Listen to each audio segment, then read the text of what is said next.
cannot conquer Ireland. You cannot extinguish the Irish passion for freedom. If our deeds have not been sufficient to win freedom, then our children will win by a better deed. The words of Pádraig Pearse were still ringing in the ears of the Irish people during the War of Independence, the Treaty and the Civil War. These words could have been spoken from the start of time about Irish, and certainly about Fingalians. Fingalians, for most of history, had an ethos of resistance from 1798, when Fingal rose in support of the men of Wexford. The United Irishmen used the camp at Baldwinstown Cross to billet their men the night before the Battle of Tara. In the same barn that was used by Thomas Ashe the night before the Battle of Ashburn in 1916. Molly Weston from Oldtown rode her silver steed along with her 3 brothers to fight in the Battle of Tara. Some 118 years later, another Molly Adrian, rode her bicycle to fight in the Battle of Ashburn. Molly Weston's body was never recovered. It is thought that the British could never admit that they had hung her, and they buried her in a mass grave. The Kettle family of Clochran enthusiastically supported Daniel O'Connell in his campaign for Catholic emancipation. The son of this house, A.J. Kettle, was prominent in the Irish Parliamentary Party. He was a fierce supporter of Parnell and convinced him to stand for Parliament. Parnell was replaced by John Redmond, and he encouraged Tom Kettle to enter politics. When Tom Kettle entered Westminster, the members crowded the chamber to listen to what this young Irishman, this poet, this journalist and philosopher had to say. He was perceived to be the next leader of Ireland.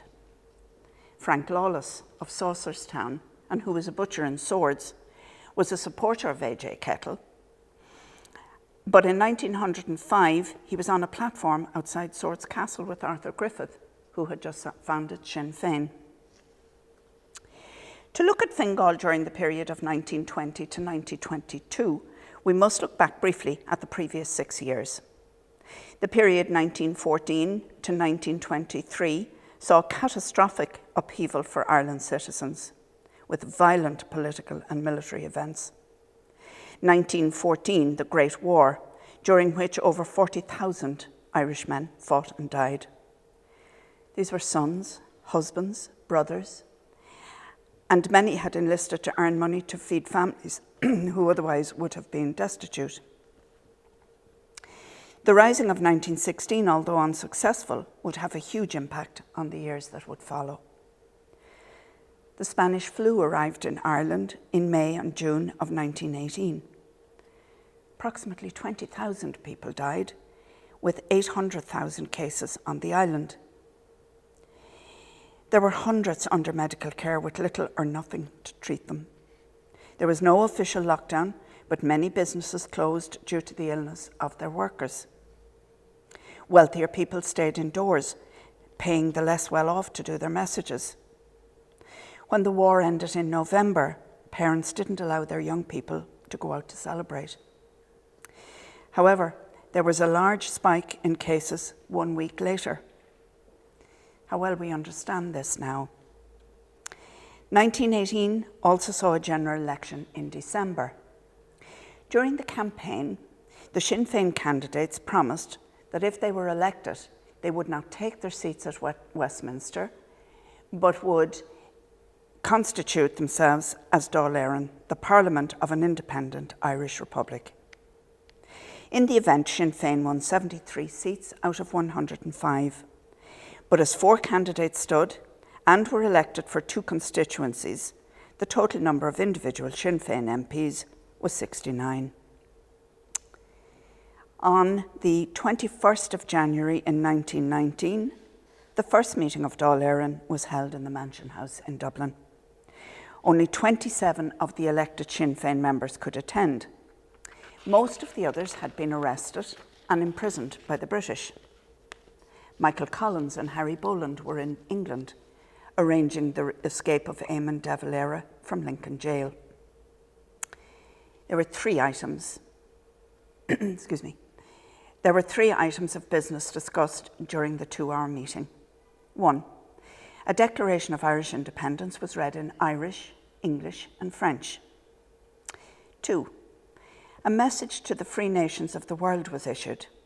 This was an appeal for international support for the representation of Ireland at the Paris Peace Conference, which had begun 3 days before and would continue until January the 21st, 1920.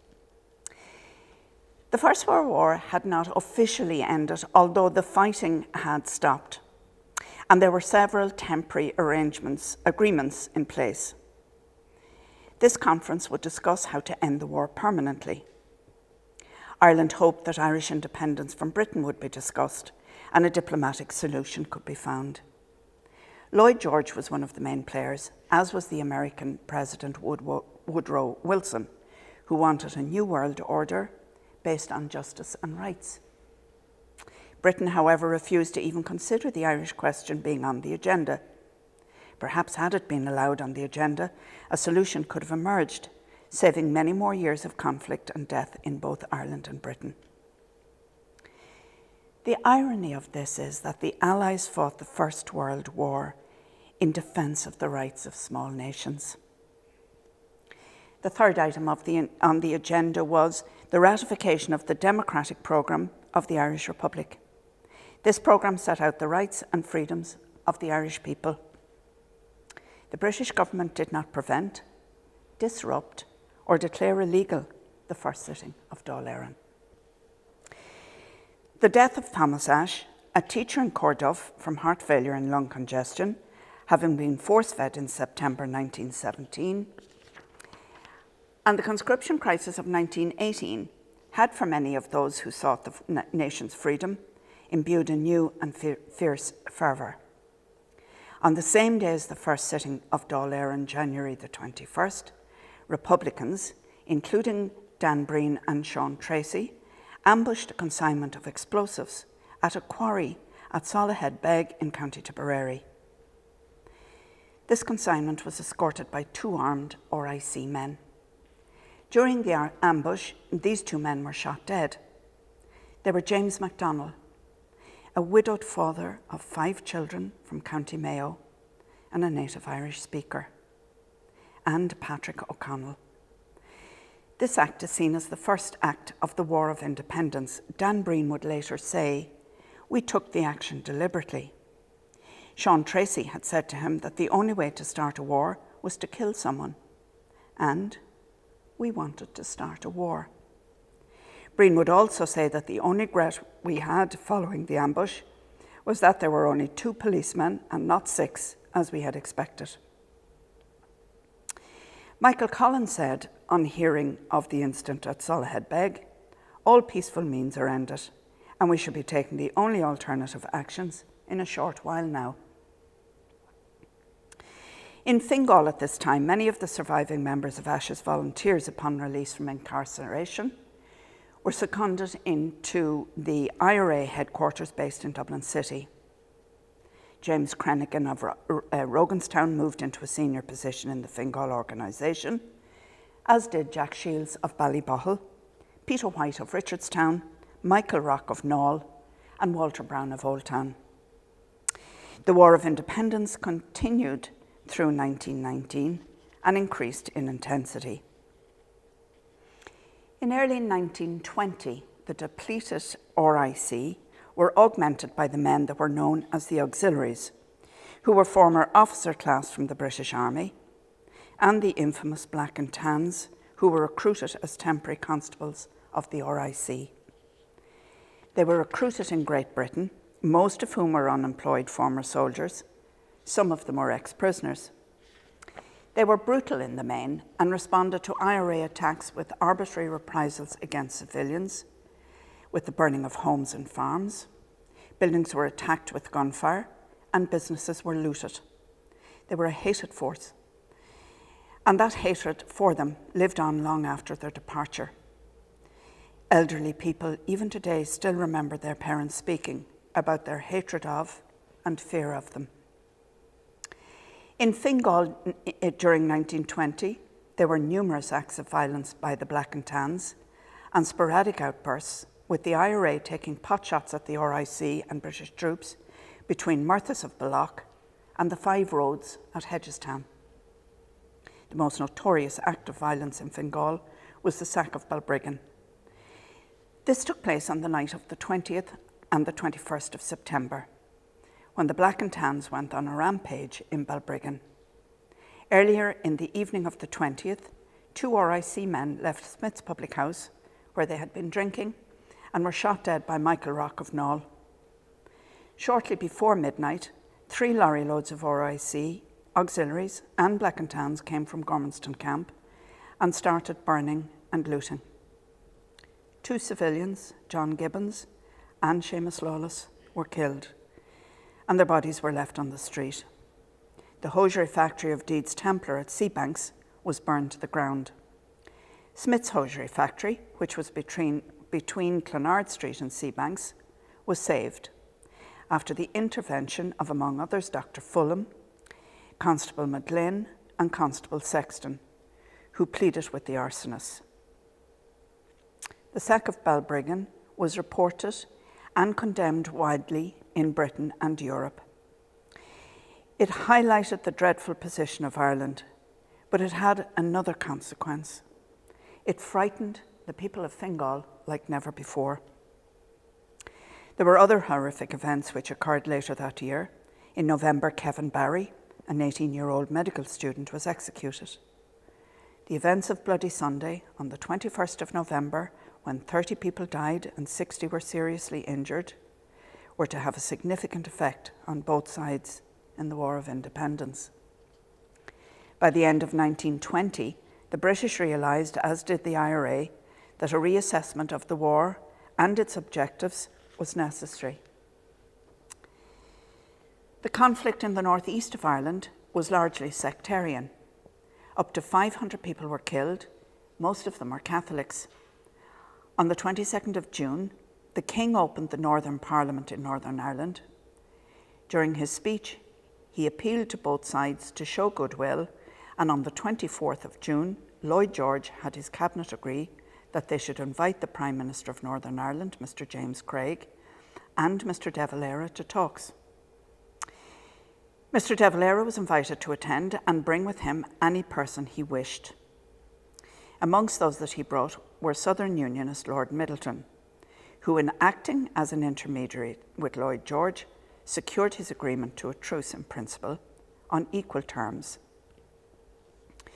The Commander-in-Chief of the British forces in Ireland, General Macready, was enticed by Lord Middleton to meet with Mr. De Valera in the Mansion House, and terms of a truce were agreed to take effect on the 11th of July. Eamon De Valera met Lloyd George in London on 4 occasions in the week starting the 14th of July.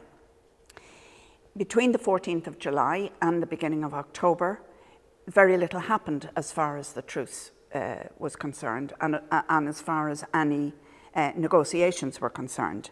But in October, the plenipotentiary delegation went to London. Eamon De Valera did not go.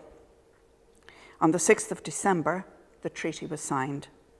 It was ratified by Dáil Éireann, and in a subsequent general election, the people endorsed the decision of Dáil Éireann. The consequences for Ireland was the Civil War, which started in June 1922. After a little less than a year, it ended. The anti-treaty side didn't have great support, and the enlarged army of the state were supplied arms by the British. For the ordinary people of Fingal, these were indeed dreadful times. Most families would have lost members through war, disease, and revolution. It is nearly impossible to grasp the fact that after almost a decade of war, revolution, Spanish flu, the War of Independence, and a civil war, life in the country and in Fingal continued. Couples got married, babies were born, children went to school, young people went to universities, they started businesses, people worked and provided for their families, and they had a social life. We know that for children, primary education came to Ireland in 1831. The National Board of Education was set up. Up to that point, hedge schools and for the well-off private fee-paying schools were the most likely place of education for a child. The illiteracy rate would have been high, and for children in rural areas, the chance of getting an education were quite low. In 1845, the Monitorial system of teacher training was put into practice. And this was a method whereby promising young students of 18 were taken in, and they were worked with already people who were teachers. And after 3 years of working with them, they became teachers. And this increased the amount of teachers who were available to put into schools. A significant number of children missed school in the period 1912 to 1920. The most common reason was that they entered the workforce. They were employed as factory workers, and of course they were paid a lower daily rate than adults. A very attractive position for young women were maids, cooks and domestic service, because in the main these positions would have included bed and board, and it was very attractive for families to have one less mouth to feed if their daughters went into one of these positions. The Irish Education Act of 1892 required parents in cities and urban areas all over the country to send children between the ages of 6 and 14 to school for a minimum of 75 days per year. Heartbreakingly, rural areas were excluded from this requirement. The Act stated that children could stay out of school if they were prevented from attending by sickness, domestic necessity, husbandry, the ingathering of crops, giving assistance in the fisheries or other work required to be done at a particular time of season.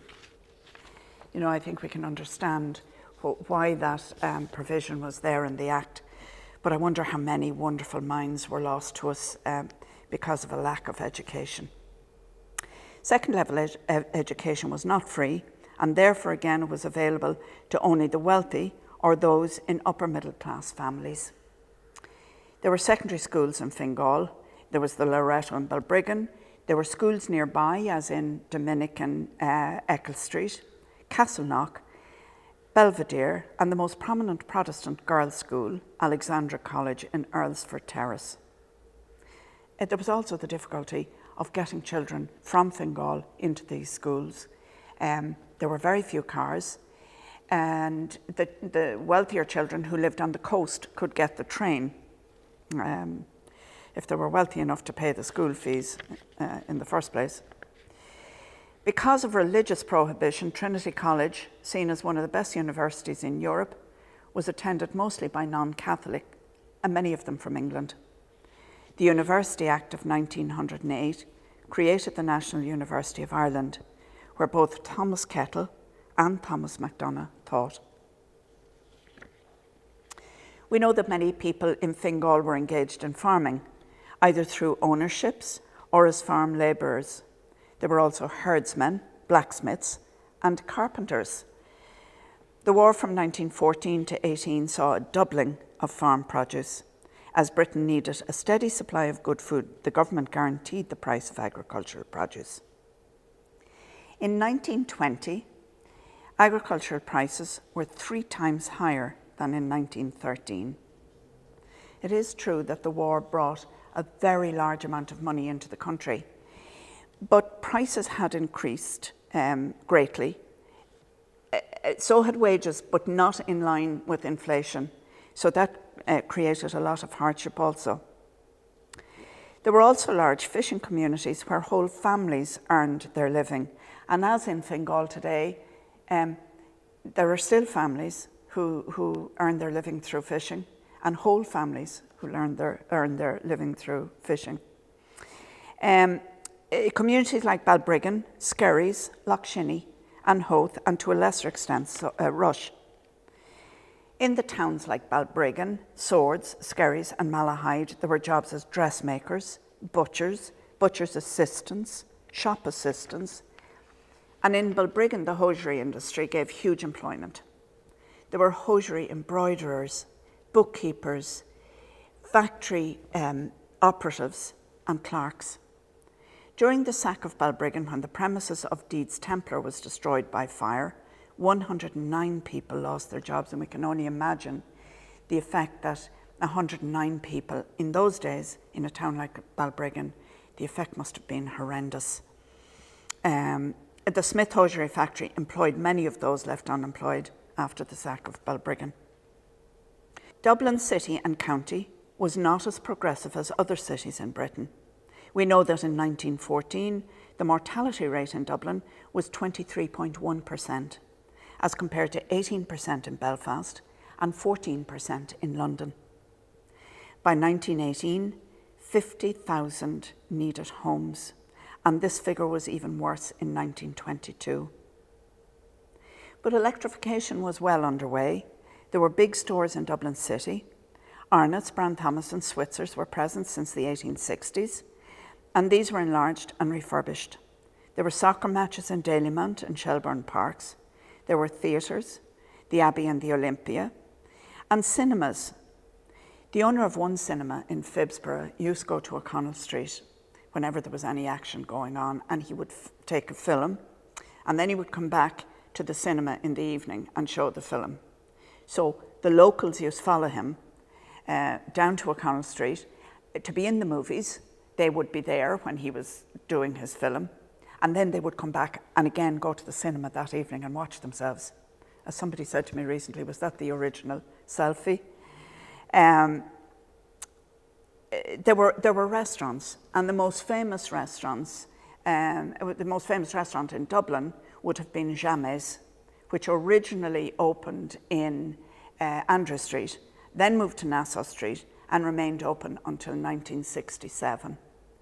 Not a lot of people would have eaten out in restaurants. Certainly the wealthy professional classes within Dublin and the South City suburbs would have eaten in restaurants, but I would doubt that too many from North Dublin would have eaten in restaurants.